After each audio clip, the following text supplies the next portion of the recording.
Doctor साहिबा, अगर हम देखें कि प्रेगनेंसी के दरमियान बच्चे की मूवमेंट क्या है, पेट में बच्चा चल रहा है या नहीं चल रहा है, क्योंकि घर में भी बहुत बार पूछा जाता है कि प्रेगनेंसी का समय हो गया, इतने महीने हो गए हैं, लेकिन बच्चे का हाव भाव तुम्हें समझ में नहीं आ रहा है, तो ये कैसे एक माँ समझ सकती है? जी रिया, बहुत कॉमन क्वेश्चन है, ये आम सवाल है। प्रेग्नेंट औरतों को काफ़ी उलझन होती है कि कब से मुझे मूवमेंट पता चलेगा। खासकर कि पहले प्रेगनेंसी में बहुत बार कहा जाता है कि अभी तक तुम्हें बच्चे की हालचाल नहीं पता चल रही है तो जाओ डॉक्टर से मिलो। तो आपको ये जानना है कि यदि आपकी यह पहली प्रेगनेंसी है तो 5वें या 6ठे महीने तक भी बच्चे की मूवमेंट का ना पता चलना नॉर्मल है, स्वाभाविक है। कुछ औरतों को चौथे महीने से पता चलने लगता है, लेकिन 6ठे महीने तक भी घबराने की बात नहीं है। 25 से 28 हफ्ते तक ज्यादा से ज्यादा औरतों को बच्चे की हालचाल का पता चलता है पहली प्रेगनेंसी में। यही जब आप दूसरी प्रेगनेंसी में जाएंगे तो आपको मूवमेंट हो सकता है तीसरे चौथे महीने में पता चल जाए, और तीसरी प्रेगनेंसी में उससे भी पहले पता चल जाए। तो चिंता करने की बात नहीं है अगर 5वें महीने तक भी बच्चे की मूवमेंट पहली प्रेगनेंसी में पता ना चले तो। अगर चिंता हो रही है तो अपने डॉक्टर से जरूर मिले। हो सकता है वो अल्ट्रासाउंड करेंगे, बच्चे की धड़कन सुनेंगे और आपको आश्वासन देंगे कि बच्चा ठीक है। कई बार ऐसा होता है कि बच्चा का मूवमेंट पता चल रहा है और ऐसे में कभी कभी समझ में भी नहीं आता है कि बच्चा चल रहा है या नहीं चल रहा है, रुक जाता है, तो इसको किस तरीके से समझ सकते हैं? जी रिया, ऐसा भी होता है कि मूवमेंट पता चलने लगा है, लेकिन अचानक से मान लीजिए प्रेगनेंसी 7वें 8वें महीने में है और अचानक से गर्भवती महिला को एक दिन बच्चे की मूवमेंट पता चलना बंद हो जाती है, तो ये काफ़ी चिंता का विषय होता है। ऐसे में क्या करना है, 15 मिनट अपने आप को समय देना है।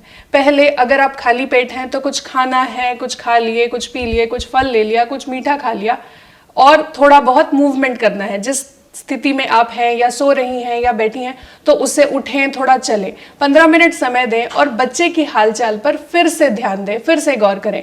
एक खाली कमरे में जाएं, लेटें या बैठें, और ये सब करने के बाद, खान पान और मूवमेंट करने के बाद फिर से आधा घंटा देखें, अपने आप को समय दें कि बच्चा घूम रहा है या नहीं है, इसका अनुभव करें। यदि इतने देर में भी बच्चा नहीं घूम रहा है तो तुरंत अपने डॉक्टर के पास जाएं। डॉक्टर से मिला गया है, बात हुई है, इस बारे में सब कुछ जानकारी सही से मिल गया। ऐसे में जब महिलाएं घर पे जाती हैं तो भी कई दुविधा रहता है, और इस दरमियान भी अगर समझ में ना आए, बच्चा चल रहा है उसके बाद नहीं चल रहा है, तो घर पे एक माँ जो है मॉनिटरिंग किस तरीके से कर सकती है, किस तरीके से इस पे निगरानी रख सकती है कि बच्चा दिन में कितनी बार चला है? जी, ये भी होता है कि आप अचानक से कभी मूवमेंट कम हो गया, आपको चिंता हुई, आप डॉक्टर के पास गए, डॉक्टर ने जांच किया, उन्होंने कहा सब कुछ ठीक है, अब तुम घर जा सकती हो। तो फिर आगे कैसे ध्यान रखा जाए कि बच्चा ठीक घूम रहा है नहीं, इसके लिए एक तरीका होता है डेली फीटल किक काउंट, जिसमें कि आपसे एक्सपेक्टेड है कि खाना खाने के बाद, हर मील के बाद आधा घंटा या 1 घंटा लेटें या बैठे रहें किसी खाली कमरे में, एकांतता में, शांति से कॉन्सेंट्रेट करें कि बच्चा कितनी बार हालचाल कर रहा है उस 1 घंटे में। यदि उस 1 घंटे में 10 बार घूम रहा है तो ये काफी अच्छा है। दिन में 3 बार भी करने की जरूरत नहीं है, रोज 1 बार भी अगर आपने ये ध्यान रख लिया तो वो बहुत ज्यादा है।